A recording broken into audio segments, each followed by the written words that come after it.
semuanya, selamat hari Minggu, Tuhan Yesus memberkati dan Maranatha. Kembali lagi bersama Miss Yeli dalam acara Sekolah Minggu. Dan tidak terasa ya adik-adik, hari ini sudah hari Minggu lagi. Rasanya baru kemarin kita bernyanyi dan mendengarkan cerita firman Tuhan. Nah, oleh sebab itu adik-adik, sebelum kita memulai acara kita pada pagi hari ini, yuk adik-adik semuanya lipat tangannya, tutup mata, kita berdoa kepada Tuhan. Miss Yeli pimpin kita dalam doa. Tuhan Yesus, terima kasih hari ini Tuhan, kami datang kepadamu, kami mau memuji, memuliakan nama Engkau, dan kami nanti juga mau mendengarkan firman-Mu ya Bapak. Tuhan tolong kami supaya kami bisa menjadi anak-anak yang baik, duduk tenang mendengarkan cerita firman-Mu ya Tuhan. Kau yang tolong kami, acara kami dari awal sampai berakhirnya nanti. Inilah doa kami Tuhan, kami telah berdoa dan mengucap syukur. Amin. Oke adik-adik, sebelum kita mendengarkan cerita firman Tuhan, Miss Yeli mau tanya nih, siapa adik-adik yang hari ini pengen banget dengerin cerita firman Tuhan? Ada yang penasaran gak? Kira-kira hari ini Miss Yeli bawain cerita apa ya? Penasaran kan? Oke, sebelum kita mendengarkan cerita firman Tuhan, kita mau bernyanyi terlebih dahulu. Yuk adik-adik semuanya bangkit berdiri. Kita mau nyanyi lagunya Domba Kecil. Yuk semuanya bangkit berdiri.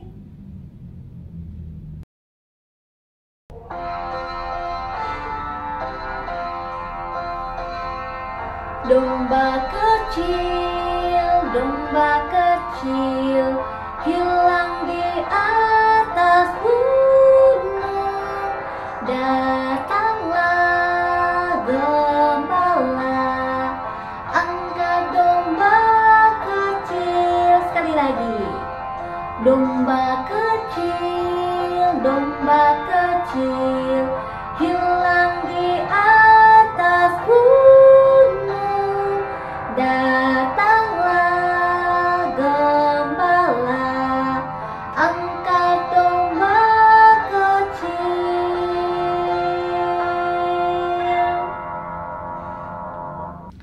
Oke adik-adik, lagu kedua kita sebelum kita mendengarkan cerita firman Tuhan, kita mau nyanyi lagu Panjang dan Lebar. Nah lagunya nanti panjang seperti ini, lebar seperti ini, terus tinggi. Adik-adik angkat tangannya ke atas, dalam, tangannya ke bawah. Gampang ya gerakannya ya.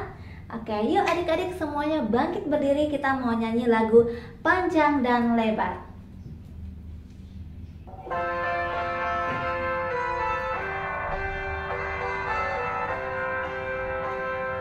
Panjang dan lebar kasih Tuhan. Panjang dan lebar, pam pam pam pam pam. Panjang dan lebar kasih Tuhan. Panjang dan lebar, tinggi dan dalam, tinggi dan dalam, tinggi dan dalam kasih Tuhan. Tinggi dan dalam, pam pam pam pam pam. Tinggi dan dalam, tinggi dan dalam kasih Tuhan. Tinggi dan dalam, tinggi dan lebar, tinggi dan lebar, tinggi dan lebar kasih Tuhan. Tinggi dan lebar, pam pam pam pam pam. Tinggi dan lebar, tinggi dan lebar kasih Tuhan. Tinggi dan lebar. Oke. Adik-adik, kita sudah bernyanyi memuji nama Tuhan. Oleh sebab itu kita akan segera mendengarkan cerita firman Tuhan. Yuk adik-adik semuanya silakan duduk. Kita akan mendengarkan firman Tuhan. Dan kalau misalnya kita lagi mendengarkan firman Tuhan, adik-adik semuanya harus duduk dengan tenang, dengerin cerita Miss Yeli dengan baik hari ini. Oke? Yuk kita dengerin cerita firman Tuhan hari ini.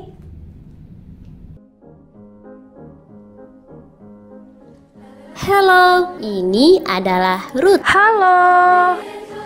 Dia adalah orang Moab. Ia bertemu dengan Naomi yang sedang menetap di Moab karena kelaparan sedang terjadi di tanah Israel. Naomi mempunyai suami bernama Elimelek dan mempunyai 2 anak laki-laki yaitu Mahlon dan Kilion. Tidak lama kemudian meninggallah Elimelek. Beberapa waktu kemudian Ruth menikah dengan anaknya Naomi yaitu Kilion. Begitu juga dengan Orpa menikah dengan Mahlon anaknya Naomi. Orpa adalah orang Moab. 10 tahun lamanya mereka tinggal di Moab. Tidak lama kemudian suaminya Ruth meninggal dan suami Orpa juga meninggal. Meskipun suami Ruth meninggal, namun Ruth tidak meninggalkan Allah. Ia tetap setia percaya kepada Allah dan setia menyembah Allah. Naomi hanya tinggal bersama 2 menantunya. Naomi ingin pulang ke tempat asalnya yaitu Bethlehem karena ia tahu kelaparan di negeri itu sudah berakhir. Mereka berkemas dan bersiap-siap untuk pulang ke Bethlehem. Namun di tengah perjalanan mereka menuju ke Bethlehem, Naomi pun berkata kepada kedua menantunya, "Pergilah, pulanglah ke rumah ibu kalian masing-masing. Kiranya Tuhan memberkati kalian berdua, seperti kalian telah mengasihi anak-anakku yang sudah meninggal itu dan telah mengasihi aku juga." Kami ikut dengan engkau pulang kepada bangsamu, Ibu. "Pergilah, pulanglah." Tidak, aku tidak mau, Ibu. Aku mau tinggal bersama Ibu. Mereka menangis dan Orpa mencium Naomi untuk pulang ke tanah Moab. Tetapi Ruth tetap diam di sana untuk ikut dengan Naomi. Ibu, jangan paksa aku untuk meninggalkan Ibu. Sebab kemana Ibu pergi, ke situ jugalah aku pergi. Bangsamu lah bangsaku dan Allahmu lah Allahku. "Baiklah anakku." Naomi dan Ruth berjalan bersama-sama menuju Bethlehem. Sesampainya di kota Bethlehem, penduduk kota pun memanggil Naomi. Naomi berkata, "Jangan panggil aku Naomi, panggil saja aku Mara, sebab Tuhan telah melakukan banyak yang pahit kepadaku." Begitulah mereka sampai di kota Bethlehem, dan pada saat itu adalah musim untuk menuai jelai. Biarkan aku pergi ke ladang, supaya aku dapat memungut bulir-bulir jelai di belakang orang yang murah hati kepadaku. Aku percaya Allah memberkati kita. Ruth pergi ke ladang untuk memungut jelai, dan ternyata ladang tersebut dimiliki oleh seorang kaya bernama Boas. Siapakah itu Boas?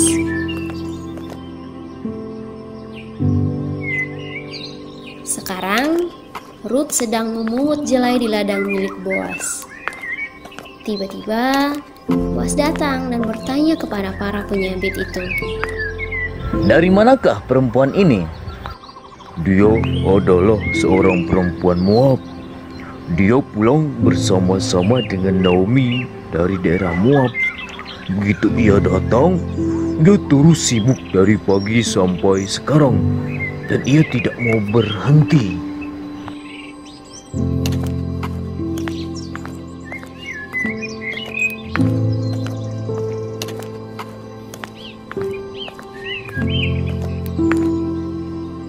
"Hai Ruth, kamu tidak usah memungut jelai di ladang orang lain, dan janganlah kamu pergi dari sini. Jika kamu haus dan ingin minum, kamu bisa pergi ke pekerja perempuanku untuk mendapatkan minum." Benarkah itu, Tuan? Ruth sangat senang sekali karena boleh memungut jelai di ladang Boas. Terima kasih, Tuan.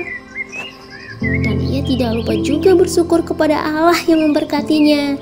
Rut setia percaya kepada Allah. Boas mengajak Rut makan roti bersama-sama dengan pekerjanya. Ayo, mari kita makan. Rut sangat kenyang dan rotinya pun sampai sisa banyak.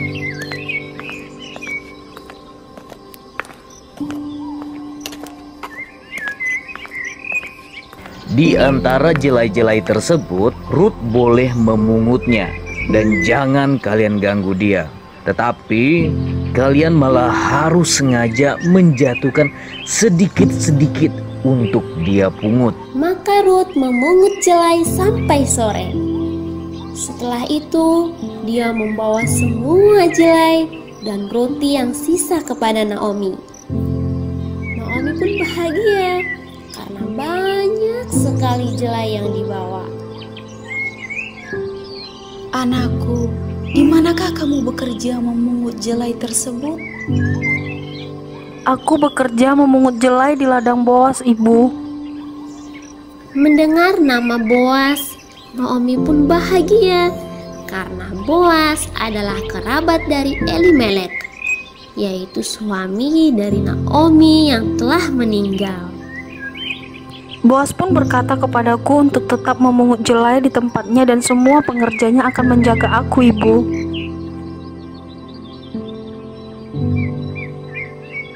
Ya anakku, sebaiknya engkau keluar bersama-sama dengan pengerja-pengerjanya perempuan, supaya engkau jangan disusahi orang di ladang lain. Maka Rut pun menurut apa yang dikatakan oleh Naomi untuk tetap bekerja di ladang milik Boas, dan selama itu pula ia mengerjakannya dan tetap tinggal bersama Naomi. Ia tidak pulang ke Moab karena ia tidak mau seperti keluarganya yang menyembah berhala. Namun Rut tetap setia percaya kepada Allah dan tetap setia menyembah Allah. Setelah beberapa waktu, Rut menikah dengan Boas. Karena Boas sama seperti Rut yang setia percaya kepada Allah dan setia menyembah Allah. Mereka mempunyai anak yang diberi nama Obed. Oke, cerita kita tadi adalah tentang Rut dan Naomi. Nah, adik-adik lihat, Rut dan Naomi, Ibu Naomi punya menantu tadi namanya siapa? Orpa dan Rut. Nah, Orpa dan Rut siapa sih menantunya Naomi yang balik ke tanah Moab? Orpa. Dan siapa sih menantunya Naomi yang ikut dia pulang ke Israel? Namanya Rut. Ya, namanya Rut. Oleh sebab itu adik-adik, Rut ini sangat mengasihi mertuanya dan juga suaminya. Nah, karena dia sangat mengasihi Ibu Naomi seperti ibunya sendiri, oleh sebab itu Rut memutuskan untuk ikut mertuanya pulang ke Israel. Oleh sebab itu, di dalam daftar silsilah Yesus Kristus, nama Rut itu tercatat. Rut itu menjadi perempuan salah satu yang menurunkan jalur Mesias, Yesus Kristus. Nah, luar biasa tidak adik-adik, si Rut ini dia meninggalkan segala yang dia punya untuk pergi bersama mertuanya menyembah Tuhan Allah, menyembah Allah yang benar. Dan adik-adik lihat, keputusan Rut ini adalah keputusan yang benar. Dia sangat mengasihi mertuanya seperti ibunya sendiri. Oleh sebab itu adik-adik, kita juga harus meneladani Rut. Kita harus belajar bisa mengasihi semua orang, siapapun itu, karena Tuhan sangat mengasihi kita. Kasih Tuhan tidak bisa kita ukur panjang dan lebarnya, tinggi dan dalamnya. Kasih Tuhan itu luar biasa adik-adik. Oke, sekian acara sekolah minggu kita pada pagi hari ini. Bye-bye. Sampai jumpa minggu depan.